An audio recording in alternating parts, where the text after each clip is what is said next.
Olá, tudo bem? Nós vamos iniciar mais um podcast, Diálogos do Centro Universitário Farias Brito. E hoje nós convidamos um amigo, um professor de Direito Penal, advogado conhecido aqui no estado do Ceará, já foi presidente da Ordem da OAB, conselheiro nacional da OAB, um dos grandes nomes do direito do estado do Ceará. Atualmente, ele exerce a função de procurador-geral do município. Ele é o professor Hélio Leitão. Hélio, um prazer muito grande estar aqui com você. E eu já vou aqui começando te perguntando sobre este ano, né? Nós estamos em 2025. Em 1985, houve o processo de redemocratização no Brasil. Vamos aqui lembrar os nossos internautas que naquele ano aconteceu uma última eleição indireta para presidente da República, né? Passamos aí muitos anos com eleição indireta. E naquela eleição indireta havia dois candidatos. Tancredo Neves, que era o candidato da oposição, do MDB, né? Do PMDB, que já tinha virado o PMDB, e boa parte daqueles que estavam no governo passaram a apoiar Tancredo. E o candidato, digamos assim, do regime, né, da ditadura, era o Paulo Maluf, né, do PDS. Né, foi formado o PFL, essa turma acabou apoiando o Tancredo. Tancredo ganha a eleição, vamos lembrar que ele morre antes de assumir o governo e assume o José Sarney. Né? Portanto, Tancredo sequer assumiu. E a partir dali, o Brasil começa um processo de redemocratização. Eu te pergunto, 40 anos de democracia, o que você consegue perceber de evolução política no Brasil nessas décadas? Bom, antes de mais nada, agradecer ao professor Arthur Bruno. Professor, eu digo isso com toda a legitimidade de quem foi seu aluno. Né? Para minha honra, para o meu privilégio. Ali pela metade dos anos 1980, Perfeito. fui seu aluno da disciplina de Geografia e guardo com muita alegria as memórias de suas aulas. Veja, o Brasil, pós-85, ele passa pelo que eu chamo de um processo de radicalização democrática.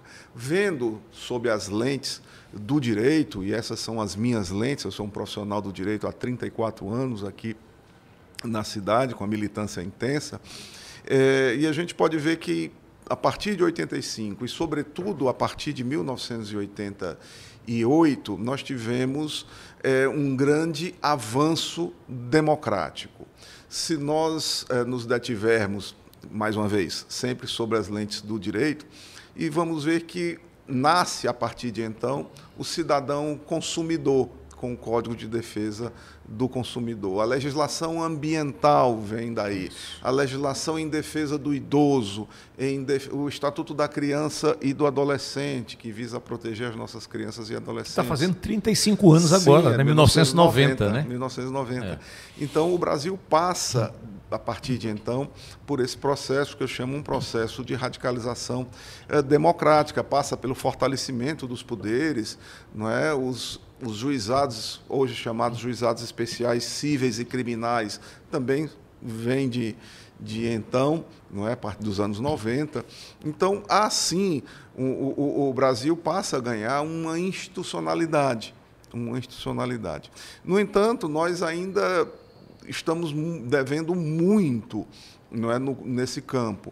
Nós, primeiro, é subproduto do golpe militar, do golpe civil, empresarial, militar. Não podemos deixar os empresários nem setores importantes da sociedade civil que apoiaram o golpe militar, o golpe de 64, dentre os quais setores importantes da imprensa, setores importantes da classe média, setores importantes da igreja. Católica, né? A igreja se dividiu, né? Sim, a minha Ordem dos Advogados do Brasil apoiou formalmente, há registros disso, apoiou formal e oficialmente o golpe de 64.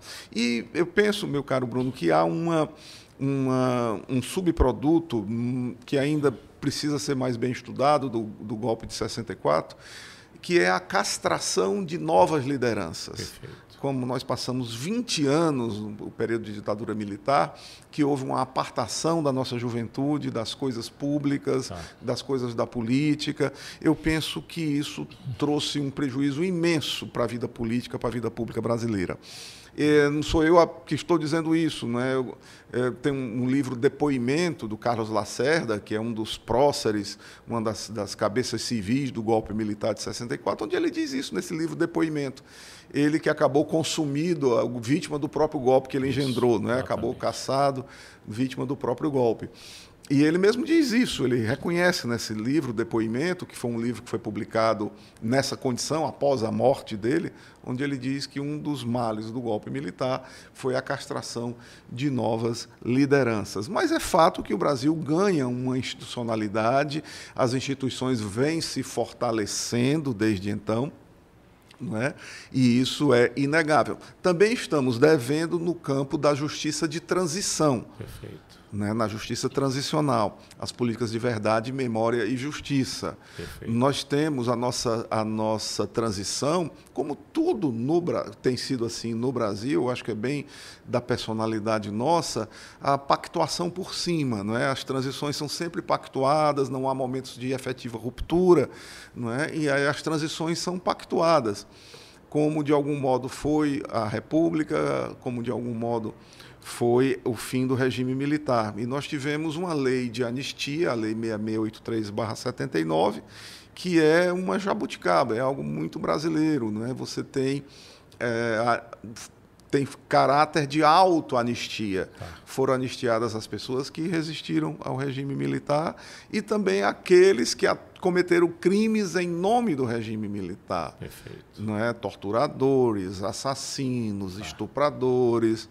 Não é? Essas pessoas acabaram sendo também anistiadas. Né? Não é?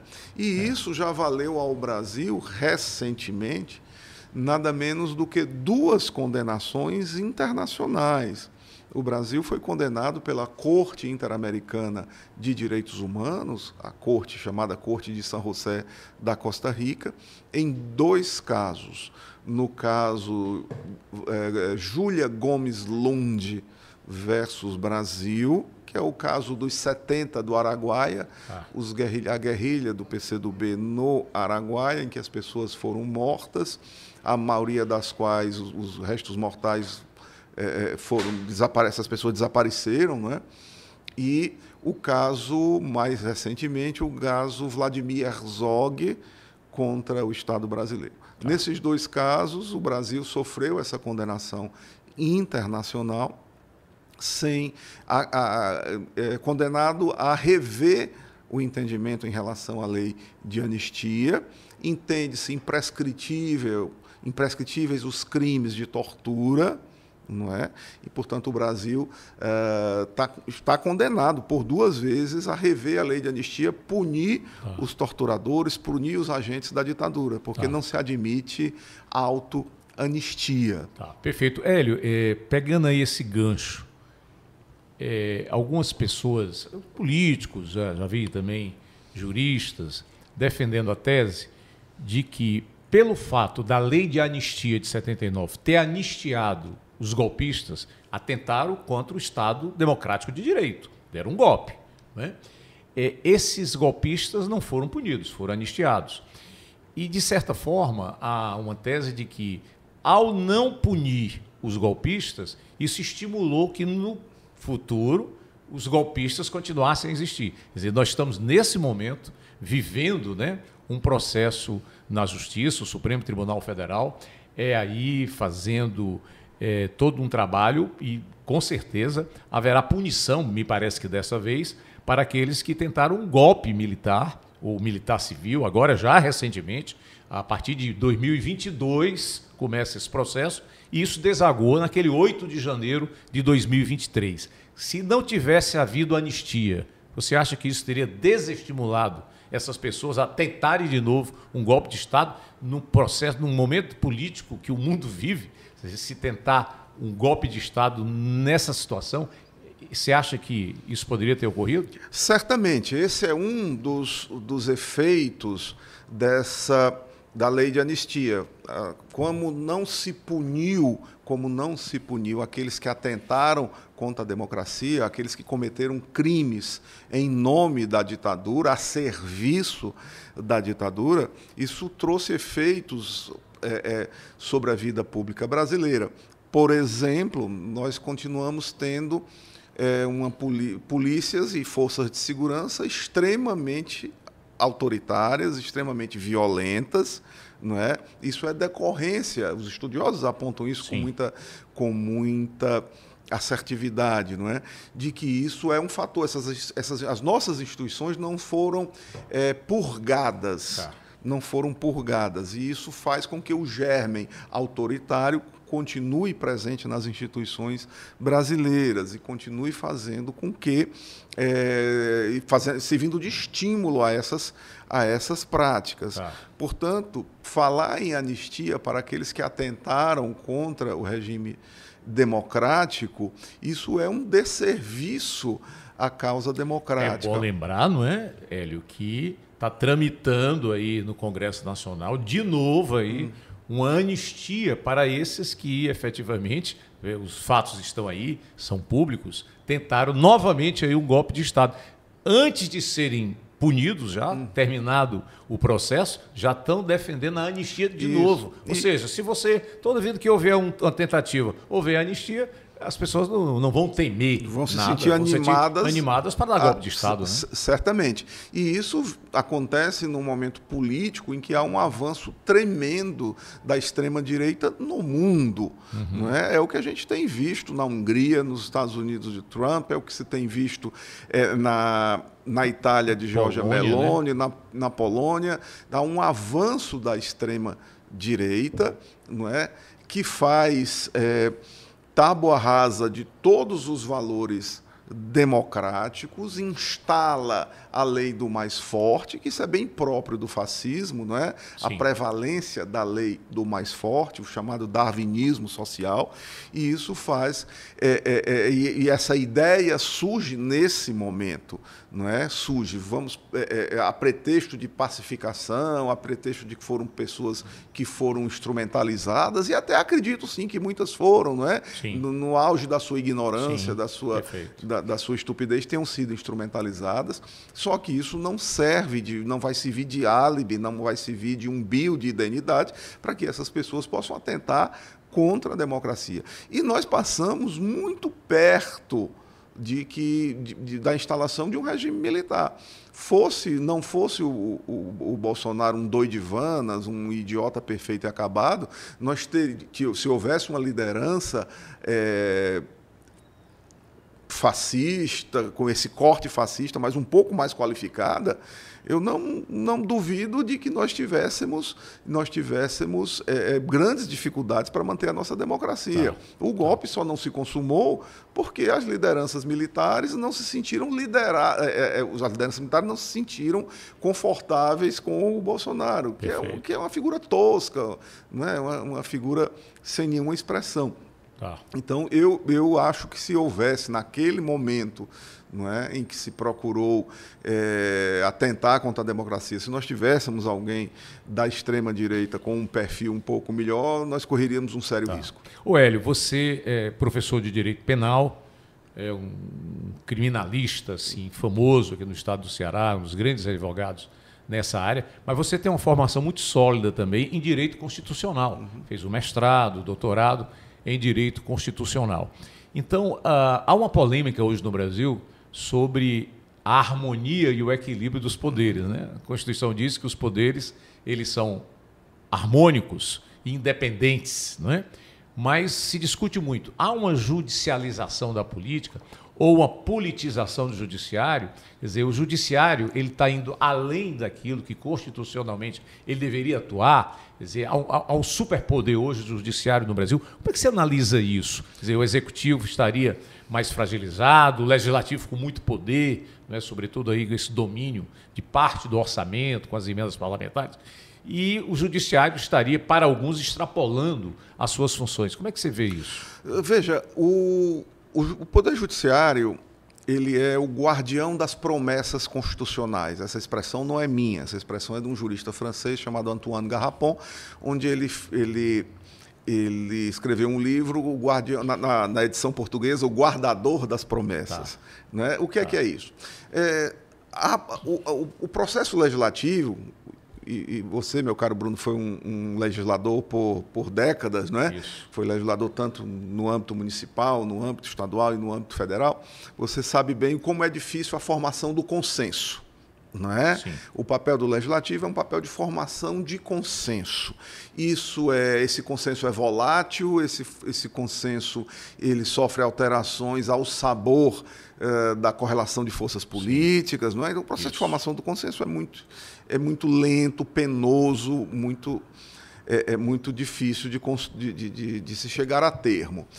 E há promessas na Constituição que, se o Legislativo não realiza, porque a correlação de forças não permite, porque o processo é muito lento, mas se essa promessa constitucional, essa promessa está prevista na Constituição, nós teríamos o quê? Nós teríamos o Poder Judiciário, se tiver meios para prover a isso, certo. ele cumpre a promessa constitucional. Vamos dar 2 exemplos. É a questão do abortamento de anencéfalos, Certo. que foi objeto de uma arguição de descumprimento de preceito fundamental. O Legislativo não decidia isso. Porque nosso povo é majoritariamente um povo cristão, religioso, e as confissões religiosas, em sua esmagadora maioria, não aceitavam, não admitiam essa possibilidade de abortamento, ainda quando se revelasse inviável a vida, no caso de anencéfalos. Então, nós tínhamos o quê? Nós tínhamos as confissões católicas, todo mundo contra. Eu mesmo, à época, cheguei a participar de um debate aqui com o pessoal da CNBB sobre esse tema. As denominações evangélicas todas contra, o pessoal do espiritismo todo contra, enfim. Eu lembro que eu assisti um debate extraordinário com vários deputados muito qualificados, dentre os quais o Flávio Dino, hoje ministro do Supremo. Não sei se ele foi deputado contigo, né? Foi né? depois. Foi depois. Foi na legislatura seguinte. E o Flávio dizia o seguinte, olha, esse tema divide o povo brasileiro. E não legislar também é fazer política. Então, nós não vamos tratar desse assunto. Né? Ocorre que o assunto chega ao judiciário e o judiciário entende, com base no princípio da dignidade da pessoa humana, que atentaria contra a dignidade da pessoa humana criminalizar a conduta de uma mãe que faz o abortamento, que se submete ao abortamento de um anencéfalo, obrigando, sob pena de responsabilização criminal, obrigando essa gestante a levar adiante uma gravidez por 9 meses, com todas as alterações biopsíquicas que isso importa, desenvolvendo a afetividade. A palavra feto é o mesmo radical, afetividade. Perfeito. Né? E isso atentaria contra a dignidade da pessoa humana. Não é que ser a favor do aborto, é ser contra a criminalização de uma gestante nessas condições. Perfeito. Eu sou católico, conheço bem as posições da Igreja Católica, e não é ser a favor do aborto, é ser contra a criminalização. Esse é que é o ponto. E aí, invocando o princípio da dignidade da pessoa humana, o Supremo Tribunal Federal, uma decisão controversa, não foi unânime, o Supremo Tribunal Federal entende por descriminalizar a conduta. Isso não significa, repito, ser a favor. E mais, se porventura a gestante, por razões éticas, morais, psicológicas, religiosas, entende de levar adiante a gravidez mesmo nessas condições, o Estado brasileiro, através do Sistema Único de Saúde, vai prover toda a assistência. Perfeito. Né? Então, essa promessa era realizável. Né? Como, outro exemplo, a união homoafetiva. pelas mesmas razões. Nunca foi votado nunca seria, no Congresso Nacional. Né, nunca seria votado. Não seria aprovado. Né? Sobretudo com as bancadas do B, né, da Bíblia, isso. da bola, do boi, né? Não seria votado. Mas o Supremo Tribunal Federal, entendendo mais uma vez que atentaria contra a dignidade da pessoa humana, empurrar para a ilegalidade, para a marginalidade no sentido de, na acepção de não ter uma lei que a margem da lei, né?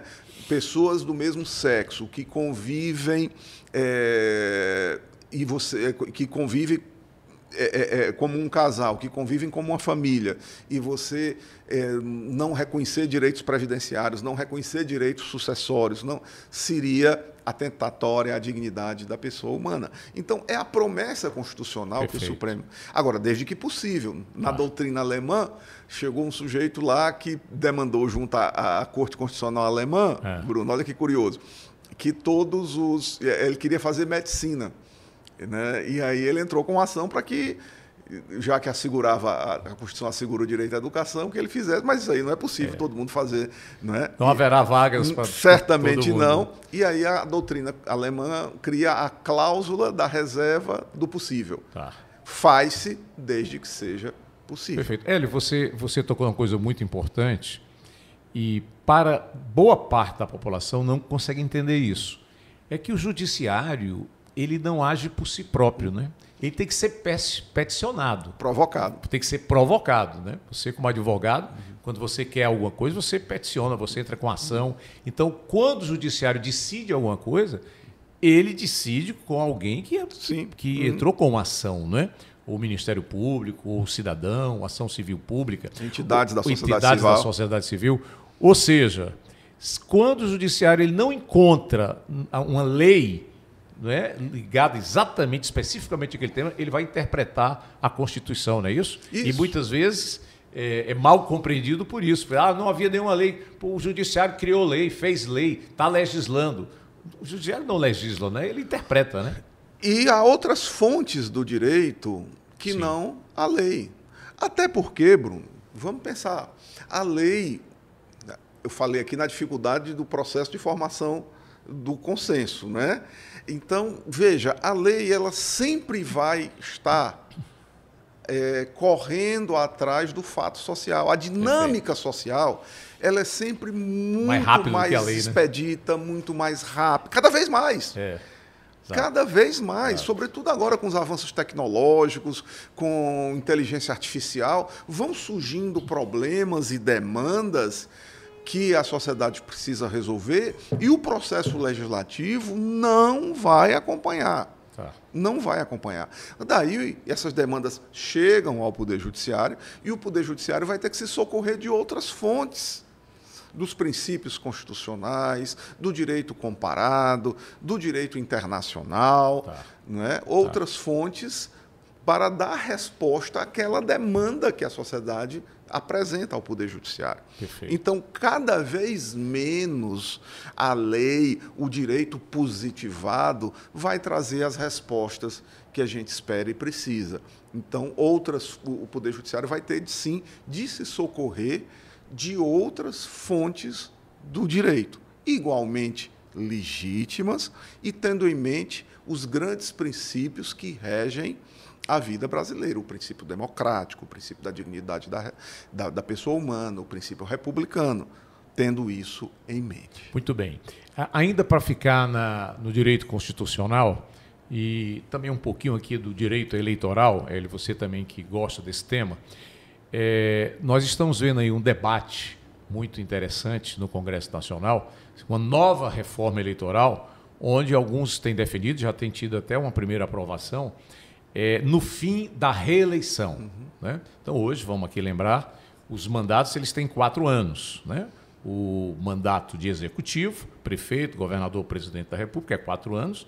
E em 1997, né, foi feita uma emenda constitucional e garantiu a reeleição mais uma vez. Então, você pode ter um mandato e continuar por mais 4 anos. E aí encerra. Seriam 8 anos, portanto, com direito à reeleição. Né? Os parlamentares, não. O parlamento ele pode ser candidato quantas vezes quiser. Muito bem. Então, tem a eleição majoritária, que é de prefeito, governador, presidente e senador, eleito o mais votado, e a eleição proporcional do legislativo. Então, o que está se defendendo aí, tem um grupo grande de parlamentares e partidos defendendo o fim da reeleição. O mandato passaria a ter 5 anos e acabaria a reeleição lá na frente. Em 1934, inclusive, haveria a coincidência de mandatos. Os vereadores teriam 5 anos, como os prefeitos, os deputados também. Haveria um acréscimo aí de mandato para vereador e prefeito num determinado momento, para a eleição ser só num determinado momento. Então, eu te pergunto, essas duas questões que podem ser aprovadas. O fim da reeleição, não é? E você ter eleição para todos os cargos ao mesmo tempo. Então, hoje a eleição é de 2 em 2 anos. Vamos lembrar que a última eleição foi para prefeito e vereador. O ano que vem teremos para presidente, senador, deputado federal, estadual e governador. Sobre essas duas questões, qual é o teu pensamento, Hélio?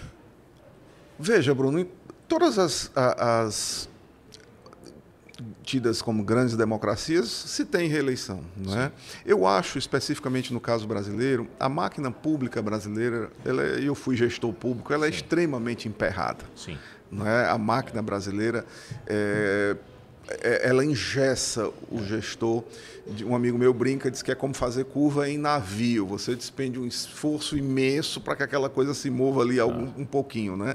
Então, eu não vejo como problema a reeleição. Eu acho que isso aí me parece mais um factoide criado por setores da oposição que não toleram o Lula, ainda que isso não seja aplicado no próximo mandato, né? Ainda que não seja, mas é um pouco, eu acho que nasce um pouco dentro desse discurso. Sim. Não é? Acho que a elite brasileira nunca assimilou, né? Nunca assimilou um operário no poder.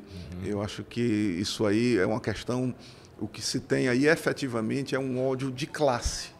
Né?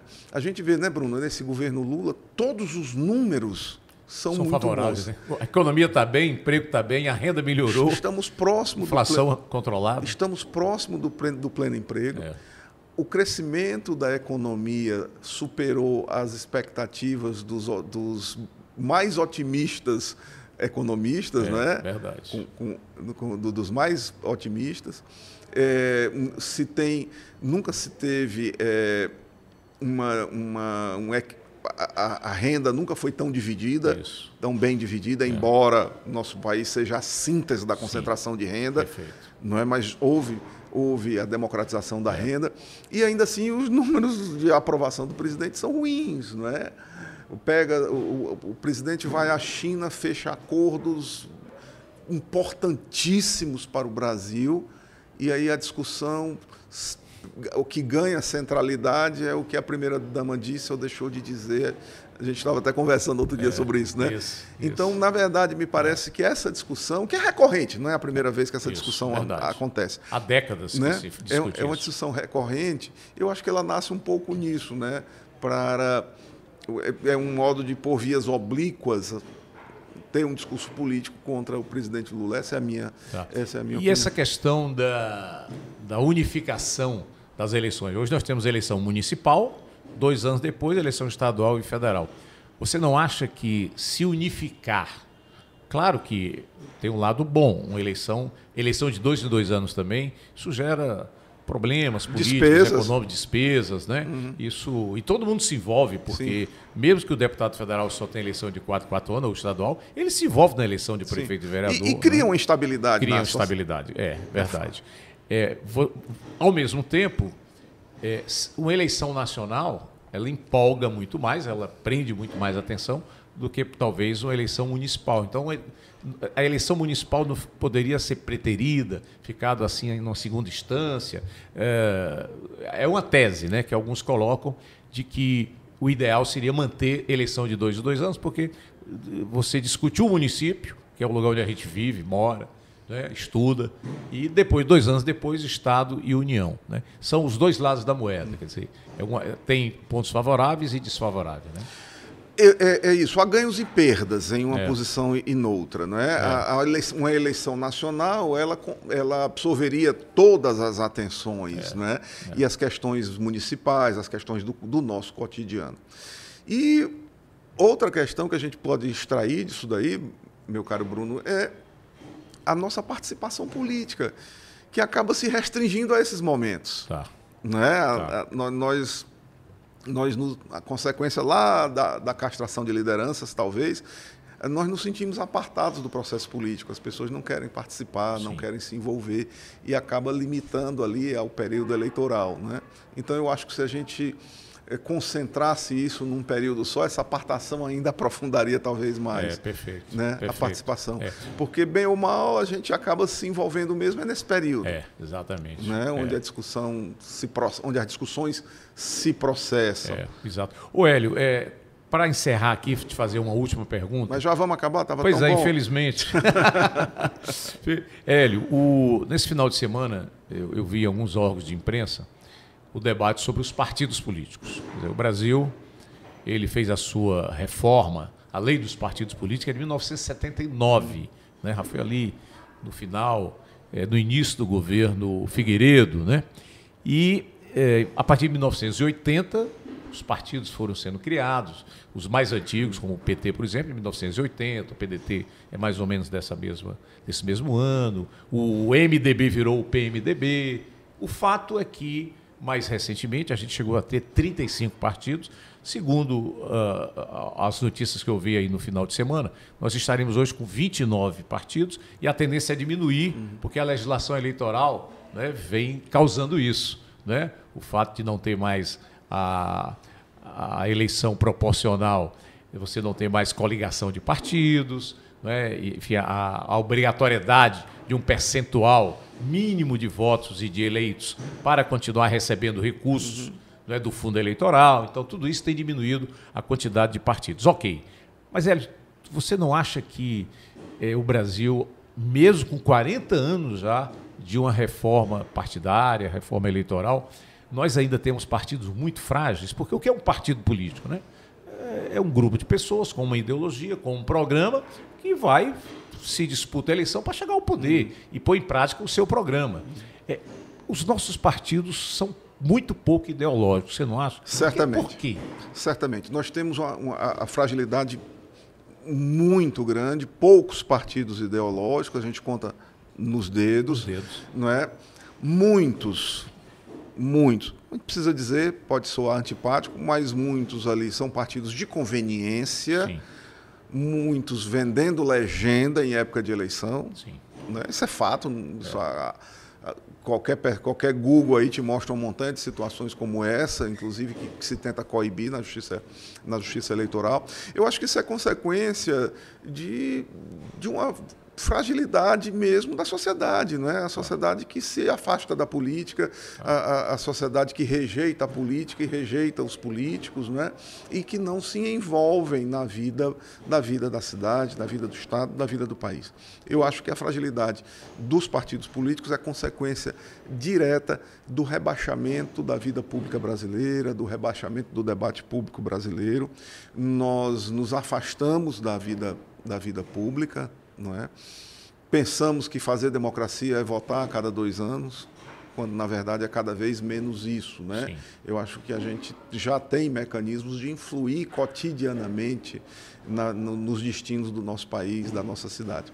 Agora, outra vez, o nosso movimento de 64, que nos afastou disso tudo. Né? Tá. Nós tínhamos uma efervescência muito grande para 64. Aquele período, né? 45, 64, né? Isso, um período de muita vida política. Né?